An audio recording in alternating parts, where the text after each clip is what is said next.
day, I believe, and so do a lot of others, believe that the NFL has a tackling problem. And I know the rules are changed where, you can't lead with the head, you can't do unnecessary roughness, you get 15-yard penalties, and I get that. The game is faster, guys are a lot bigger, they got equipment now. They got equipment that protects your toes, for Pete's sake. I am not exaggerating when I say this. There's a certain sock you put on that has padding in it to cover the turf toe.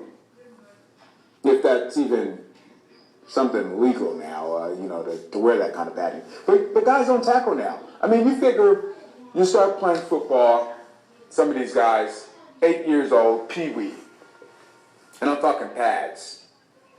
And then you go up to, you're playing Pop Warner, and your coach teaches you how to tackle.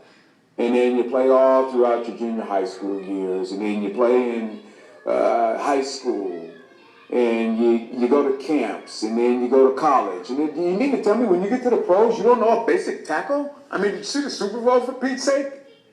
Did you see the Denver Broncos? I don't even know the guy's name, number 15. I mean, he spun around and bounced off like 4 tackles. You know what the problem is with the NFL? It's not that they don't want to get penalized, because some of these guys talk about, well, we can't hit anymore, we don't want to get penalties, so, we got to be nice to the receivers, or we can't tackle the way we want to. Get out of here, that's a bunch of crap. These guys weren't tackling. Within the last 5 or 10 years, we've had a bunch of guys that come in trying to get the big hit without wrapping, or, trying to be pretty and get the interception and gambling for the ball instead of hitting a guy and giving him a slobber knocker and putting him flat on his back. You can hit someone legally. Now, Ronnie Lott, that was a big hitter. He hit you and you knew it. And it was legal. Ray Lewis, John Lynch, Troy Polamalu in his earlier years. All guys that are future Yellow Jackets. Okay? These guys are HOFs. But they hit you. And guys like Ray Lewis and Ronnie Lott, they didn't need to wrap you up, because once they hit you, you went down. Now guys, you try and hit some of these receivers, try and hit some of these tight ends.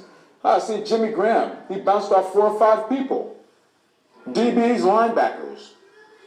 I mean, back in the early 90s, late 80s, you had guys like Patrick Swilling and Seth Joyner.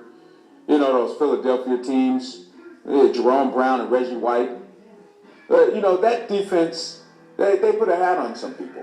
Patrick Swilling, back in the New Orleans Saint days, they had the linebackers. You came up and you made a big play and you made a big hit. I mean, you got guys like Lawrence Taylor. Lawrence Taylor, believe it or not, wasn't a big time hitter, but he made plays. He tackled guys.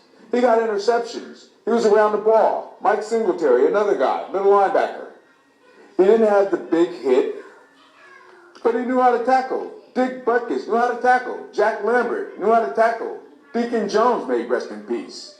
All these guys, Yellow Jackets, HOFs.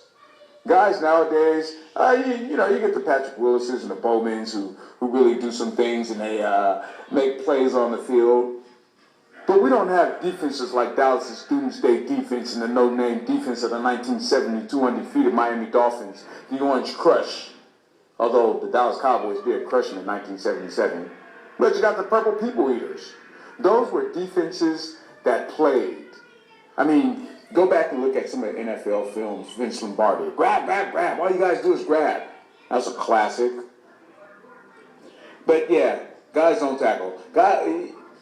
Say what you want to say about Deion Sanders, but that guy gets a free pass. He gets a get out of jail free card because he shut down half the field, got interceptions, returned them for touchdowns, returned punts, played receiver. He did it all. So that guy didn't need to tackle, and he has a yellow jacket.